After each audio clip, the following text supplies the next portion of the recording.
दरारों वाली सपाट सूखी भूमि नपुंसक पति की संतानें छु पत्नी की तरह बेकल नंगी पड़ी है। अकाल पड़ा है। पास ही एक गाय अकाल के समाचार वाले अखबार को खाकर पेट भर रही है। कोई सर्वे वाला अफसर छोड़ गया होगा। आदमी इस मामले में गाय बैल से भी गया बीता है। गाय तो इस अखबार को भी खा लेती है, मगर आदमी उस अखबार को भी नहीं खा सकता जिसमें छपा है कि अमेरिका से अनाज के जहाज चल चुके हैं। एक बार मैं खा गया था। एक कालम का 6 पंक्तियों का समाचार था। मैंने उसे काटा और पानी के साथ निगल गया। दिन भर भूख नहीं लगी। आजकल अखबारों में आधे पृष्ठों पर सिर्फ अकाल और भुखमरी के समाचार छपते हैं। अगर अकालग्रस्त आदमी सड़क पर पड़ा अखबार उठाकर उतने पन्ने खा ले तो महीने भर भूख नहीं लगे। पर इस देश का आदमी मूर्ख है। अन्न खाना चाहता है, भुखमरी के समाचार नहीं खाना चाहता। हर साल वसंत आता है, हर साल मंगल वर्षा आती है, हर साल शारदोत्सव आता है, हर साल अकाल आता है, जैसे हर साल स्वाधीनता दिवस और गणतंत्र दिवस आते हैं। ये मंगलोत्सव अपने आप आते हैं। शरद में कोई चांद की प्रार्थना नहीं करता कि हे अमृतघट उत्सव के लिए अमृत बरसा, मगर अकाल के लिए बड़ी प्रार्थनाएं, बड़े अनुष्ठान करते हैं। अकाल के लिए इंद्र पूजा होती है। पहले इंद्र पूजा वर्षा के लिए होती थी, मगर अब अवर्षा के लिए इंद्र पूजा होती है। कृष्ण का गोवर्धन पर्वत कुछ दिनों में धूल होकर बिखर जाएगा। इंद्र का कोप अब भीषण वर्षा में नहीं, अवर्षा में प्रकट होता है। गोवर्धन को तस्कर यूरोप में बेच आएंगे। बड़ी प्रार्थना होती है। जमाखोर और मुनाफाखोर साल भर अनुष्ठान कराते हैं। स्मगलर महाकाल को नरमुंड भेंट करता है। इंजीनियर की पत्नी भजन गाती है, प्रभु कष्ट हरो सबका भगवन। पिछले साल अकाल पड़ा था तब सक्सेना और राठौर को आपने राहत कार्य दिलवा दिया था। प्रभु इस साल भी इधर अकाल कर दो और इनको राहत कार्य का इंचार्ज बना दो। तहसीलदारिन, नायबिन, ओवरसियरन सब प्रार्थना करती हैं। सुना है विधायक, भार्या और मंत्रीप्रिया भी अनुष्ठान कराती हैं। जांच कमीशन के बावजूद मैं ऐसा पापमय विचार नहीं रखता। इतने अनुष्ठानों के बाद इंद्रदेव प्रसन्न होते हैं और इलाके की तरफ के नल का कनेक्शन काट देते हैं। हर साल वसंत, हर साल शरद, हर साल अकाल, फिर अकालोत्सव क्यों न हो जाए। इसे मनाने की एक निश्चित विधि होती है, जैसे दूसरे उत्सवों की होती है। गणतंत्र दिवस पर परेड होती है।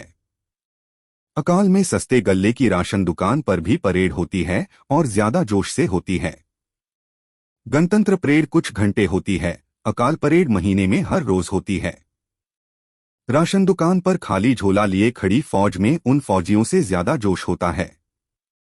साल में 10 महीने पहलवान ऐलान करता है, इस साल वो रियाज किया है कि कोई अखाड़े में मुकाबले में नहीं उतर सकता। चुनौती देता हूं, कोई अप्रैल से मई में लड़ ले। मगर पहलवान को अप्रैल में टाइफाइड हो जाता है और वह कहता है, अब मैं लाचार हूं। टाइफाइड ने सारी बादाम उतार दी। मंत्री लोग ऐसे ही पहलवान हैं, 9 महीने ताल ठोंकते हैं, अन्न का अभाव सामने आने की हिम्मत नहीं कर सकता।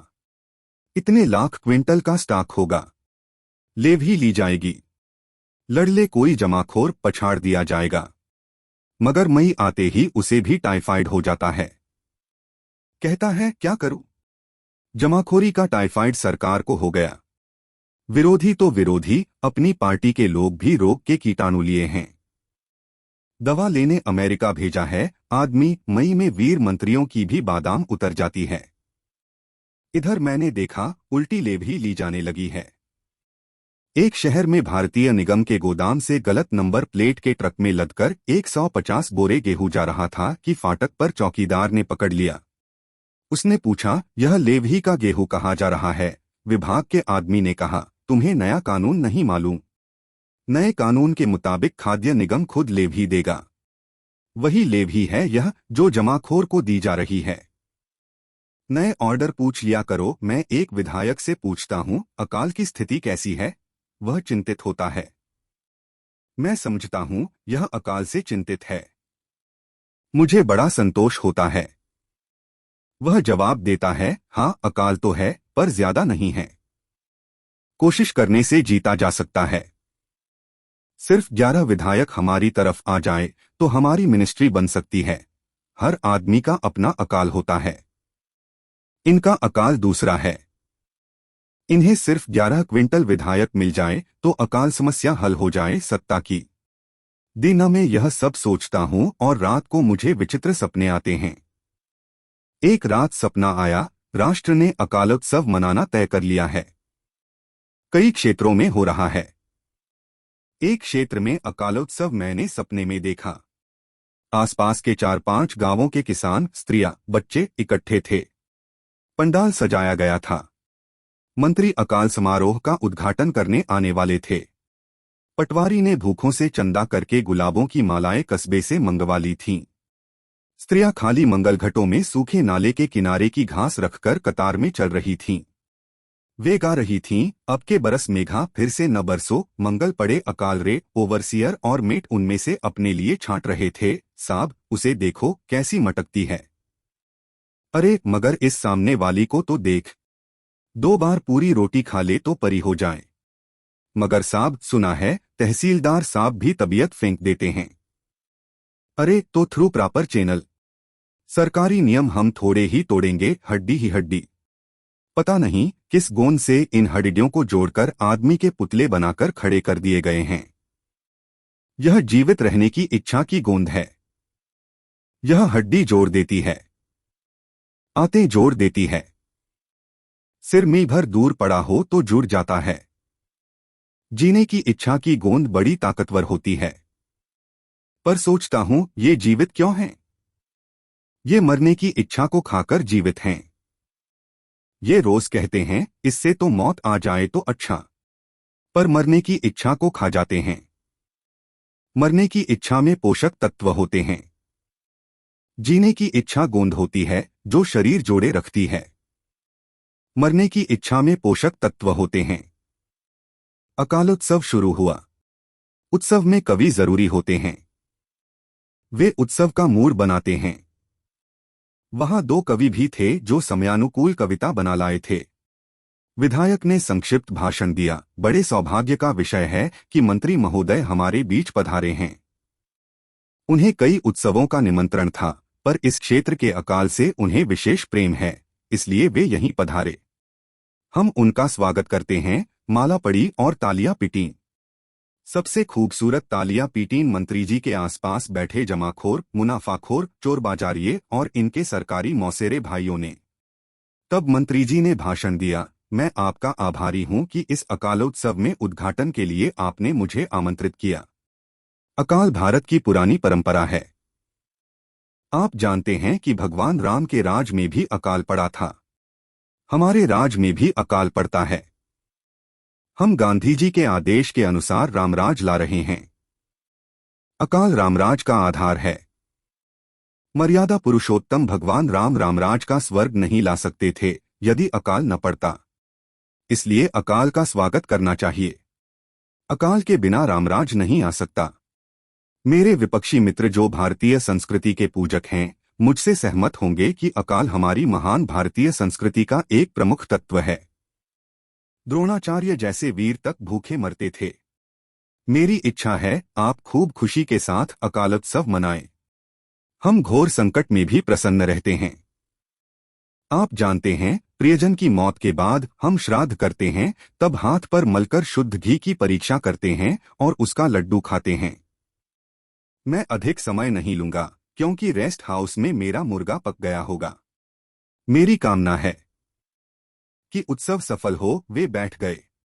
इसके बाद 2 कविताएं हुईं, एक गंभीर और दूसरी हास्य रस की।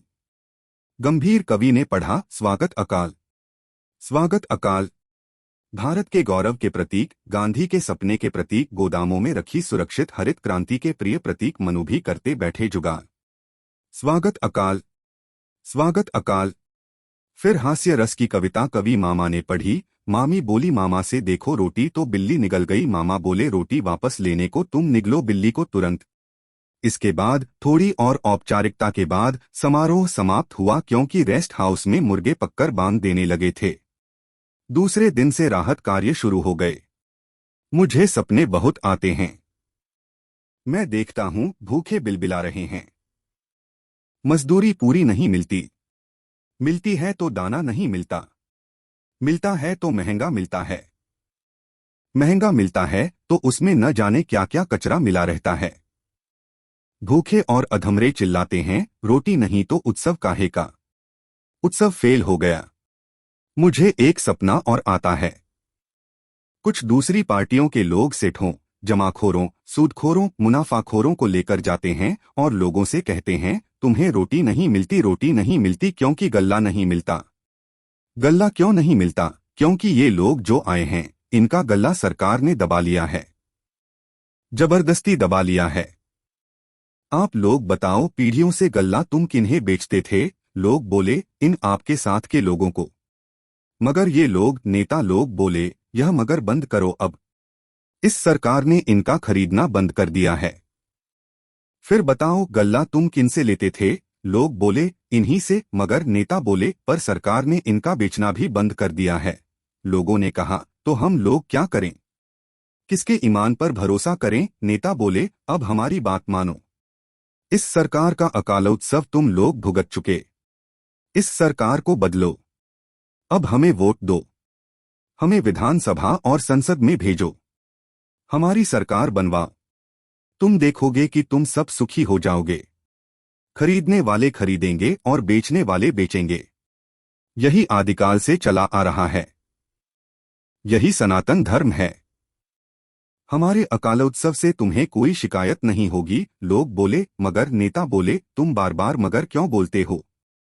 मगरमच्छ बोलो न। मुझे फिर सपना आता है। मैं सपनों से परेशान हूं। वे कितने सुखी हैं जिन्हें सपने नहीं आते। मुझे लगने लगा है कि वही सुख की गहरी नींद सोता है जिसे सपने नहीं आते। मेरा पहले ख्याल था कि सुअर और कुत्ता ऐसे प्राणी हैं जिन्हें सपने नहीं आते। पर अब अन्न का दाना न मिलने से चूहे को भी सपने आते हैं। सपने में देखता हूं कि भूखे लोग तरह तरह की सरकारें बनाते हैं। अकालोत्सव भी मनाते हैं। बड़ा आनंद है। पर रोटी नहीं मिलती। अन्न नहीं मिलता। मैं दार्शनिक हो जाता हूं। अथा तो ब्रह्मा जिज्ञासा, ऋषि शिष्य से ब्रह्मा के रूप के बारे में चिंतन करने को कहता है। जिज्ञासु शिष्य उपवास करके चिंतन करता है और भूखा ब्रह्मचारी आकर कहता है, गुरु अन्न ब्रह्मा। अन्न ही ब्रह्मा है गुरु। अन्न अन्न। इसके बाद ही आनंद ब्रह्मा है। इधर हलचल बढ़ रही है। न जाने कौन इन लोगों को समझाते हैं कि जो सरकार अकाल को उत्सव मानेगी, रोटी नहीं देगी। मगर लोगों को उत्सव मनाने की आदत पड़ गई है। उत्सव का रूप चाहे बदले, उत्सव मनाएंगे। मुझे भयंकर सपना आता है। देखता हूं कि अकालोत्सव के मूड में ढोलक बजाकर नाचते गाते भूखे अधमरे राजधानी में आ गए हैं और बड़ा भयंकारी दृश्य मुझे दिखता है। एक विधायक पहचान का मिलता है। उसका एक हाथ ही नहीं है। आस्तीन से खून टपक रहा है। मैं पूछता हूं, यह क्या हो गया? वह कहता है, वही अकालोत्सव वाले लोग मेरा हाथ खा गए। किसी विधायक की टांग खा ली गई है। किसी मंत्री की नाक चबा ली गई है, किसी का कान। भीड़ बढ़ती जाती है। विधायक और मंत्रीगण भाग रहे हैं। एकाएक सैकड़ों जमाखोरों और मुनाफाखोरों को लोग पकड़ लाते हैं और उन्हें भून रहे हैं। कहते हैं, तुम्हारी भूख इतनी विकट है कि अपना ही भुना गोश्त खाए बिना तुम्हारा पेट नहीं भरेगा। हमें खाओगे तो भूखे रह जाओगे। हम में खाने लायक कितना कम है। अब वे पुलिस और राइफल की राह देख रहे हैं।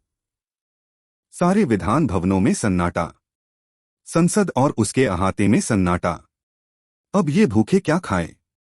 भाग्य विधाताओं और जीवन के थोक ठेकेदारों की नाक खा गए, कान खा गए, हाथ खा गए, टांग खा गए। वे सब भाग गए। अब क्या खाएं? अब क्या खाएं? आखिर वे विधानसभा और संसद की इमारतों के पत्थर और ईंटें काट काट कर खाने लगे। भयंकर सपना। मेरी नींद टूट गई। मैं पसीने से लथपथ हो जाता हूं। घबराहट होती है। क्या करूं? सपना ही तो है, यह सोचकर शांत होना चाहता हूं। मगर चैन नहीं मिलता। मानस चतुष्शती वर्ष है, इसलिए मैं रामचरितमानस श्रद्धापूर्वक फिर से पढ़ रहा हूँ। मैं रामचरितमानस उठा लेता हूँ, इससे शांति मिलेगी। यूं ही कोई पृष्ठ खोल लेता हूँ, संयोग से लंका कांड निकल पड़ता है। मैं पढ़ता हूँ। अशोक वाटिका में त्रिजटा सीताजी को धीरज बंधाती है। त्रिजटा को भी मेरी तरह सपना आया था। त्रिजटा मुझसे अधिक देखती और समझती थी।